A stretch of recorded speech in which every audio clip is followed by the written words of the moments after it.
Hi and welcome back to the Toffee Blues, your source for all things Everton. And today we are again back with the EFC Women's Report, probably our final EFC Women's Report of the season, a whole roundup, and I hope you're excited.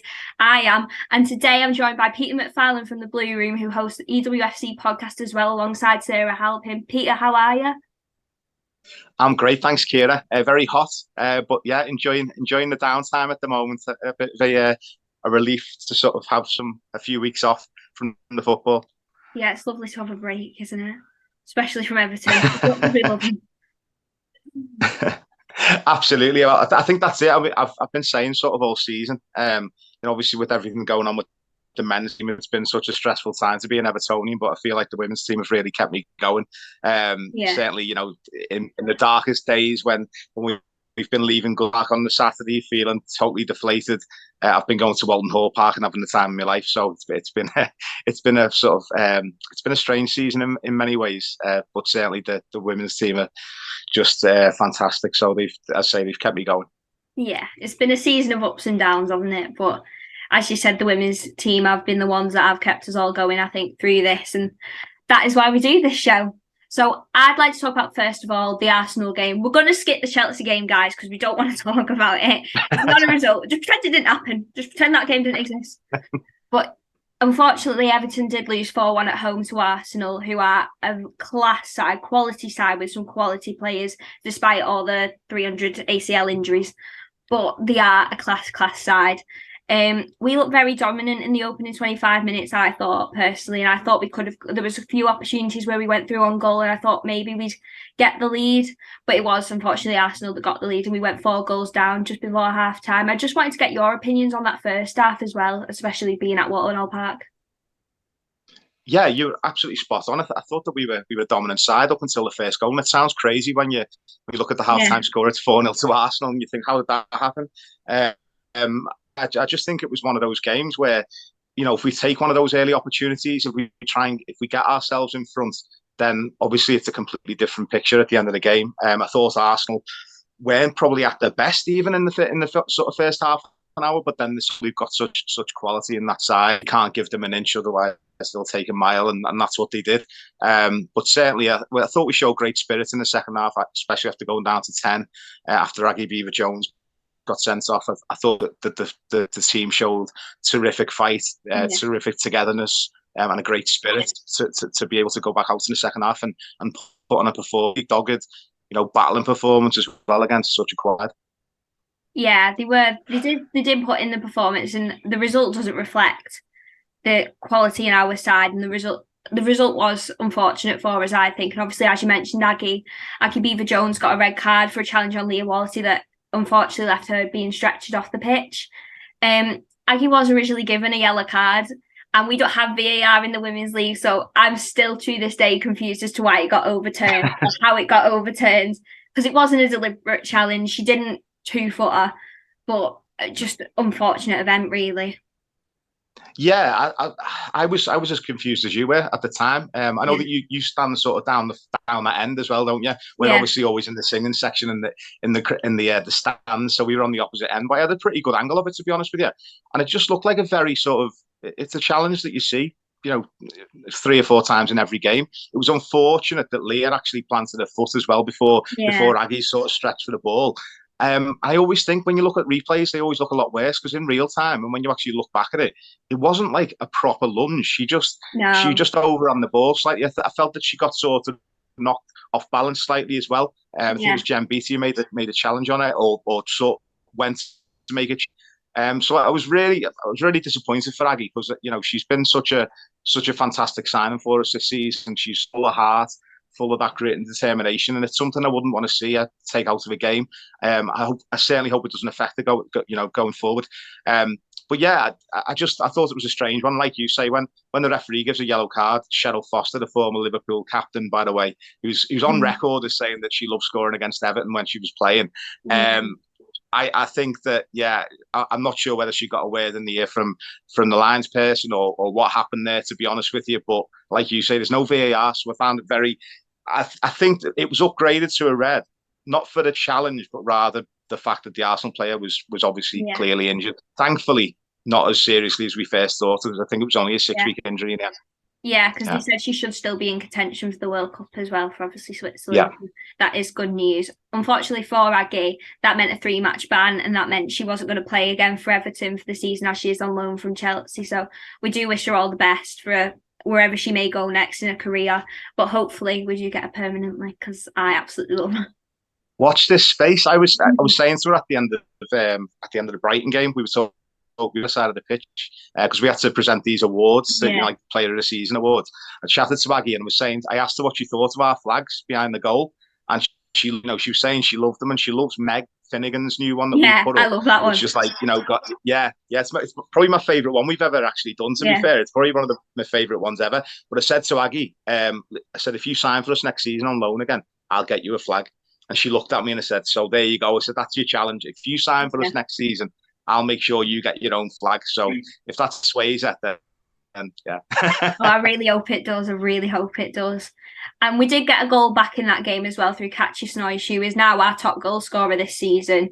Was a good goal as well, good finish. But obviously, unfortunate for us to not get anything out of that game, as I said before, didn't reflect the performance at all. Yeah, it was a header, wasn't it? Yeah. On the back post. But Catchy Snoy, certainly since the turn of the year, she's been so prolific and putting in these performances, which I think we all knew she was capable of when she signed.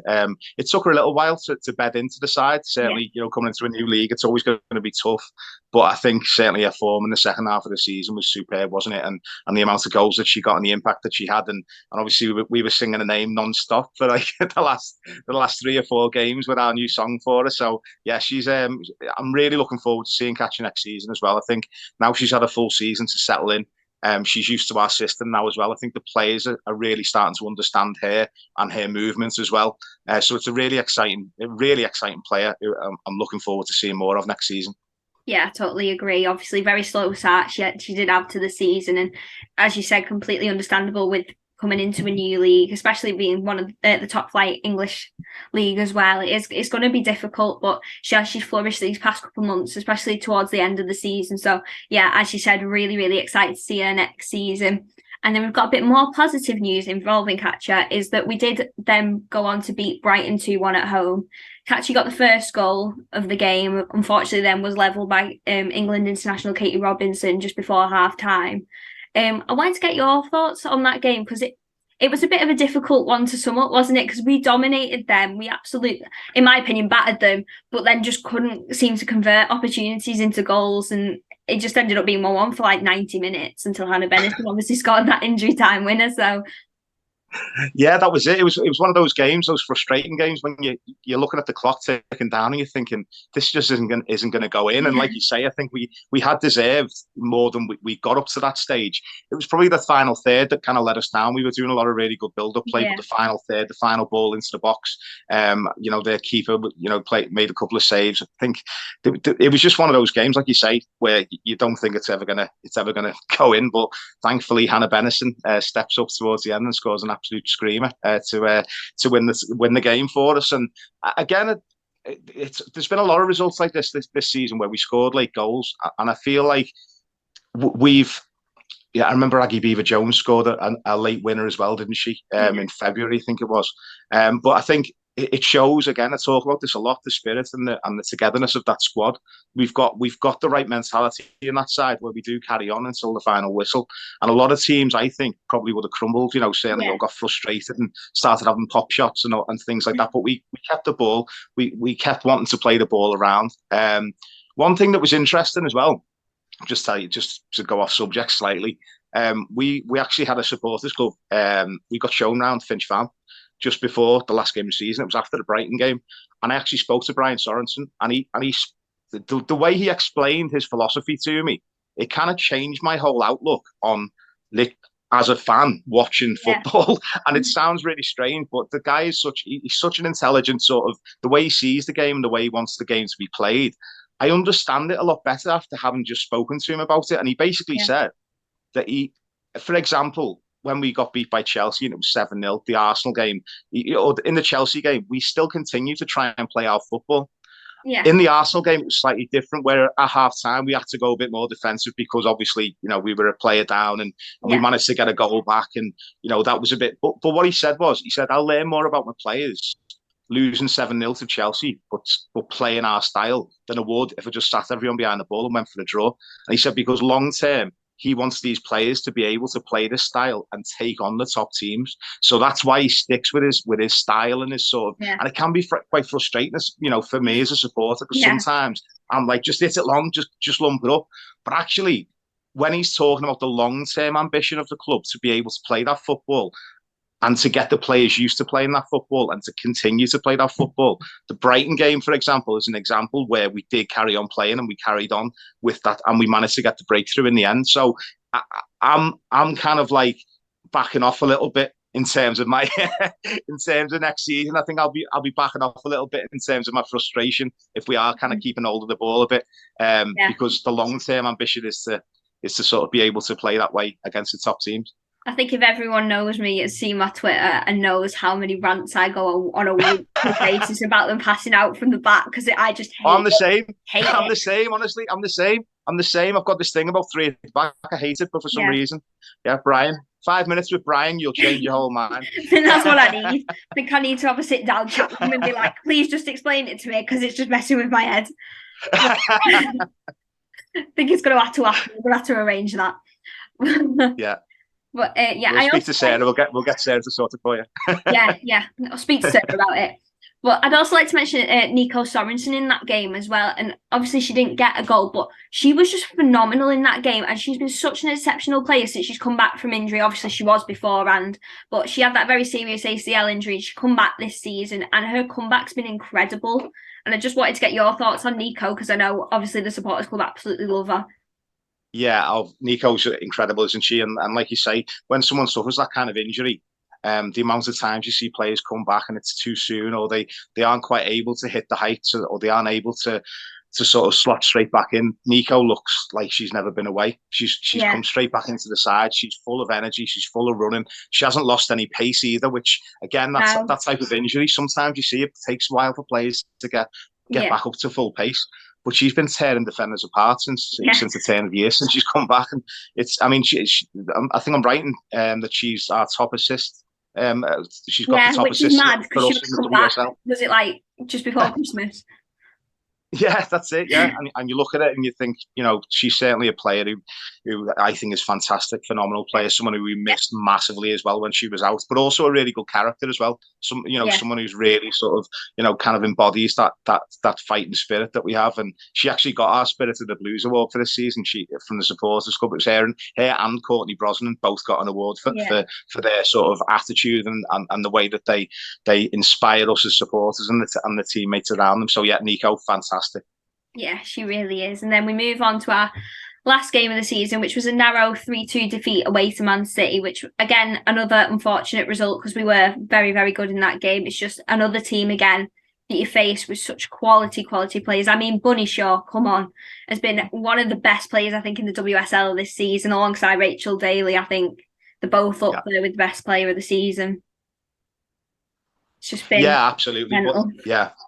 Yeah, absolutely. Bunny Shaw is she's just phenomenal, isn't she? Yeah. She's just one of those natural, probably her, Miedemar and Daly are the three top finishers in the WSL, aren't they? Probably in world football, they're just those types of players. They get a chance, they take the chance. I think Bunny Shaw is just she's a level above. She's fantastic. And obviously it was disappointing to lose that game, but again, I keep going back to this, the way we fought back. We were 3-0 down and we were in the away end. We were singing all our songs, and we had a bit of it was almost like a little party atmosphere, because it was the last game of the season. We all wanted to get behind the teams, the team, give them a good send off. We were singing everyone's songs, so we were still singing at 3-0. We were still getting behind the players, and I just thought it was great for the team to be able to compose themselves and to not let it sort of get away from them the way it had done in the past, like the Chelsea game, where it's like bang bang bang, and then next thing you're 7-0 down. We managed to keep it to 3. And then we had a bit of a comeback. And I genuinely believe if the game was 5 minutes longer, we might have snatched a draw or a win, because we had City on the ropes, honestly. But I thought, again, it was just great to, there was a few nice moments in that game as well. There was obviously Izzy Christiansen, a great send-off for her. It was great to see as well the Man City fans. Obviously, she's a legend there as well. She won all kinds with City. So it was a touching thing for her. It was a nice touch that she came out to a guard of honour, and then she was given a standing ovation when she left the field. And also Leonie Meyer to score with basically a last touch for Everton. Another player who's probably been unlucky in terms of the amount of chances she's had this season, because she's always been the ultimate professional for Everton. In the last couple of years since she's been here. So it was really fitting for her to get a goal with her last ever touch for Everton, and it was a great goal as well. Yeah, it really, really was. Obviously, as you've mentioned, Izzy Christiansen announced her retirement from a very distinguished footballing career. I don't know if you caught her on Soccer Aid the other night, but she was there as well, so I don't think she's completely given up yet. But yeah, an amazing send-off for Izzy. And then, as you mentioned, Leonie Meyer as well, got the second goal for Everton on her last appearance for the Blues. I think she's a very, very underrated player. I don't think she gets the credit she deserves as a player. And Rika Savek as well, obviously announced that she'd be leaving the club after her contract's up, which is, I was really, really disappointed with that, because I love Rika and I think she's one of our best players this season as well. And I hope she does well wherever she goes, all of them.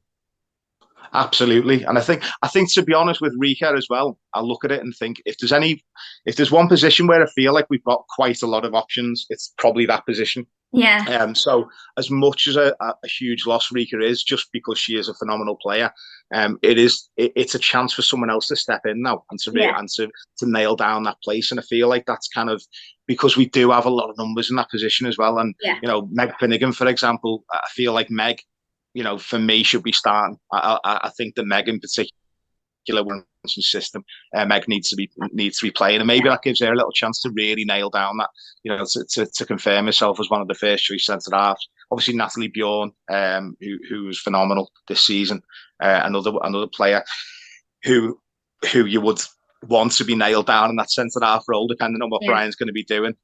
Sometimes he throws into midfield as well, as we've seen, but we want her at the back. But Rika's going to be a huge loss, and someone who's always been very sort of professional, very, very quiet, if in terms of interactions with supporters and things, and very sort of keeps herself in check, and not doesn't necessarily respond to the chants and things like that. She's just all business. But it was great at the end when we were all singing her name. She stepped forward, and it was almost like she was like embarrassed, that we were singling her out for her song, and she was quite emotional with it as well. And I think she said a lot of good things about Everton Football Club. I think she's really enjoyed the time here, and like you say, we wish her all the best for the future. I'm sure she'll be fantastic wherever she goes. Yeah, she definitely will. Obviously, it's been a great, great first season for Brian Sorensen. We finished sixth in the table, just behind Aston Villa on 30 points, which I think is an absolutely incredible improvement, obviously, from last season where we had about 400 different managers, loads of players leaving to go to Aston Villa, funnily enough. But I just think, obviously, Brian's done an amazing job, as much as he annoys me for when he plays out from the back, but we're going to ignore that. And I just think it's been incredible this season. I just wanted to obviously see what you personally thought about this season and how much we've improved from last season. Yeah, I mean, there was a marked improvement, wasn't it? Massive improvement. Certainly with that instability when, from the season before when Willie Kirk lost his job a couple of games in after spending a lot of money in the summer transfer window. And I think a lot of us probably feared the worst for this season. Brian Sorensen, obviously a bit of an unknown in terms of coming into this league, but he's very renowned for being a manager who's very good at identifying young talent and bringing them through. So the more I looked into his background, the more sort of excited I was to see how we would do this season. And I think we didn't get off to the best start with the loss away to West Ham, but then to win the derby at Anfield 3-0, I think that was a real sort of sign of intent, wasn't it? It was great. It was like we were all bouncing in the away end, weren't we? It was brilliant that day. Yeah, but I think, but again, I think that's a taste of things to come. I think that kind of galvanised the support and got everyone on board. And like you say, it can be frustrating, can't it, sometimes when we're playing it out from the back. But yeah, we'll just have to sort of see where it takes us. I'm certainly really, really excited for next season. You know, it is such a massive upheaval as well to bring in a new manager who has such a very select style and sort of even the formations and things. The fact that he's got Gabby George playing at left wing back, Lucy Hope playing at right wing back. These are like ideas that I think, what are you doing? But actually, it works. It kind of works, doesn't it? Yeah, you've got to question him at first. Yeah, it was a little going on here, but actually, I mean, Gabby and Lucy have been two of our standout performers of the season. I mean, two players who've always been, fantastic since he's been, for their entire time at Everton. But for them to go into new positions, and actually, it kind of makes sense now. Now looking at it, you're looking at them thinking, yeah, I understand what you're doing now. So yeah, I'm really excited to see what happens. It's going to be tough because we've got a few players to replace. Obviously, we'll see what happens with Aggie. Whether she accepts my offer of a flag to stay at Everton for another year. Let's hope she takes that on board. Don't think Jess Park will be back. I think Jess is ready to. I think Man City will be wanting her now, won't they? They'll be wanting her to start, so that'll be a big loss. But yeah, it gives us an opportunity, doesn't it, to kind of freshen things up a little bit. Obviously, again, like we were talking about Rika before, that's another big loss. On the flip side, Katrine Vaya, if we can get a full season out of her, because she was flying before she got injured. Yeah, she was brilliant. So if we can get a full season out of Katrine Vaya, then we'll be flying anyway. So it's an interesting summer. It'd be interesting to see which positions we sort of concentrate on. Like I say, at the back, we do have a lot of options. We've got like 3 left backs who can play, or left wing backs. We've got obviously Sarah Holmgaard, Elise Stenovic and Gabby who can all play in that position. The right hand side, maybe some more cover now Leo's left. But maybe some more goals as well, because like we've said, we're doing a lot of stuff in the build up. Katja Snoyce has obviously taken on the challenge of being the one on the end of these chances, and she's stepped up to the plate since January. But it'd be nice to get Katja a little bit of help, I think, in this window, and fingers crossed we can get someone in. Yeah, I definitely think a few more forward options. Obviously, we've had the rumours of the Wolfsburg forward, Rebecca Blomqvist. That might not be how you say your name. I'm not very good at pronouncing it. Oh, yeah, you're right. Yeah, Blomqvist. Is it right? Oh, my God. Yeah. Thanks, Sam. So she's had 8 goals in 25 games for Wolfsburg so far. So that is quite a good start. She's also Swedish international, so that's good. And AC Milan striker, Martina Piemonte, I think. I could be wrong. Yeah, Piemonte. Yeah. Okay. Yeah. She's an Italian international as well. She's 25, 14 goals in 28 games for AC Milan. And I think that's an incredible start. So if we got someone like her, I think alongside Katja, that'd be a really, really good match, I think. And I've also personally really want somewhere else in midfield as well. Yep. We've got amazing midfielders. I just think at the moment, Claire Wheeler has really, really improved towards the end of the season. And I'm hoping she's going to continue that on, obviously, next season. But I think someone alongside her with a lot of experience, much like Izzy, obviously we haven't got Izzy anymore, someone, a character like Izzy, I think would be really, really good in midfield, as well as Yaya. Again, Yaya is another incredible player. Yeah, absolutely. And I think as well, you talk about that experience in the middle. We saw the impact that Jill Scott had when she came back on loan. Just having that little bit of experience alongside players, certainly players who are still adapting to the league. It's always a positive. I was disappointed to see Izzy Lee, to be honest with you. I thought that she had at least another year left in her. I thought we'd get another year at least out of her, but obviously wish her the best of luck. But yeah, that midfield, I got to agree that another option in there would be good, and certainly just being able to mix things up a bit and to change things around. But of the names mentioned, Piemonte is the one that excites me. I saw her. We went to the Euros, France against Italy. Now France absolutely battered Italy, but Piemonte scored, and she only came off the bench. I think she came on at half time, and she was brilliant. Proper Everton centre forward, proper great in the air, good first touch. Bit of bite to it as well. She's a strong, really tough player. Kind of, I wouldn't say the Duncan Ferguson mold, but that type of number 9 that Evertonians love.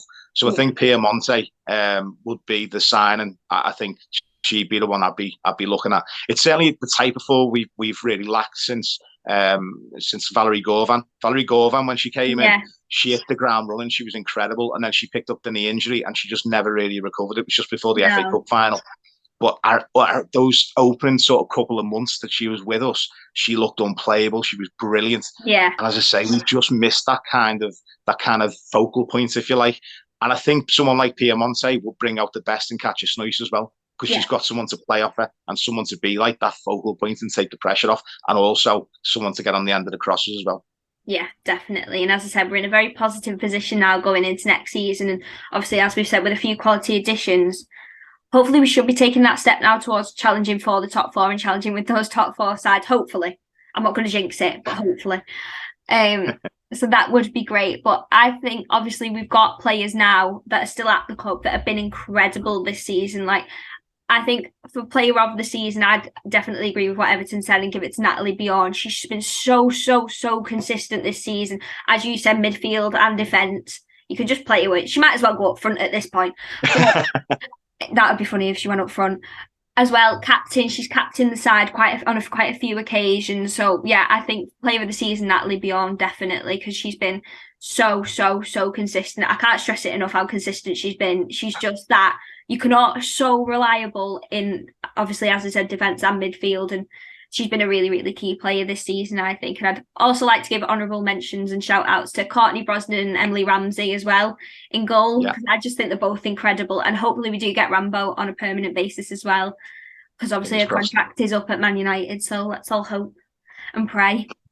But let's get your thoughts on key players and stuff this season as well, because I know everyone's got the different opinions.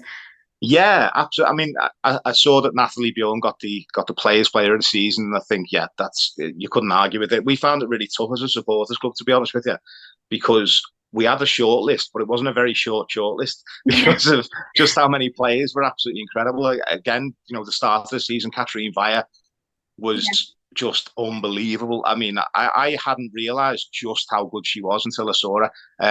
Saw her playing for us and playing in that sort of left centre half role or left wing back role. I think she's absolutely incredible. And again, the injury came at the wrong time for Gabby George. Again, another standout player, Lucy Hope. But we actually, as a supporters club, we did a vote, and Meg Finnegan, we gave it to Meg. And one of the big things about Meg as well is Meg. Every single time a new manager's come in, Meg's always seems to be sort of the one who always has to prove herself again. Like managers, managers come in and they see like the international player and they see like this and you think, right, I'm going to use them. And it's no disrespect to anyone else. Yeah. But Meg Finnegan has always got through it all and managed to nail down a place. And I just look at Meg, and because of her consistency, she scored in the Cop End, so that kind of swayed it for me. But I just look at her and think, in terms of that sort of spirit and that fight that we love at the club, Meg kind of epitomised that for me, and she got my vote. And in the end, it was a tight one because of the amount of players who were up for it. But Meg, it could have gone to any player in that side, to be honest with you, because of just how incredible they were. But as I say, Meg just kind of swung it just with her resilience. The fact that she's just a fantastic player, the fact that she's never let us down, the fact that she scored in the Cop End, it all adds up, doesn't it? So it was one of those. But on Emily Ramsey as well, I mean, it'd be so good if we could get her on a permanent deal. That'd be fantastic for the football club. I really do think she's the future England number one. I think she's at the right place. If she comes seven, she goes back to Man United, depending on what happens with Mary Earps. I wouldn't like to see Ramsey sitting on the bench next season, put it that way. And I think the way that Brian uses both Courtney and Emily with like sort of he swaps and changes. And not many managers do that either. A lot of managers just stick with one goalkeeper. Brian seems to keep them both happy, which for me is a positive thing. So keep Rambo at all costs, in my opinion. Yeah, I mean, I got the chance to interview Meg right at the beginning of the season. I just think she's such a phenomenal human being and player. As you said, the epitome of everything an Everton player should be. She's just incredible. So yeah, Meg would be up there as well with my vote. I think you were right giving it Meg, because as you said, so many you could pick from the season because we've had such a great season. So again, I found it difficult to pick as well. That's it. I mean, we haven't even mentioned the home guards. The home guards have been Karen Homeguard is absolutely brilliant. She's a robot. She's a machine. There's no way someone can keep going like that for that long. And then when you think you've got, I mean, and then Sarah turns up in January, and she's literally a twin, and she's the exact same player but left-footed. Yeah. Another fantastic battling, Everton type player. Someone who, again, another player who's got a huge future. So yeah, we could pick any name out the hat, and any of them would deserve it. But yeah. So I think that's all we've got time for today. So thank you everyone so much for watching, especially all your support this season with the EFC Women's Report as well. It's been incredible. Make sure you drop a comment, like and subscribe, and please keep an eye out next season as well for videos. I'm sure there'll be more videos coming in the summer as well, because I'm going to make sure I do a transfer video, because I want all the transfer gossip, and make sure I'm Emily Ramsey and I can Eva Jones on a permanent basis, because I'll be fuming otherwise. So yeah, that's just a pre-warning to Brian. But again, thank you so much for watching, and we'll see you soon. Bye.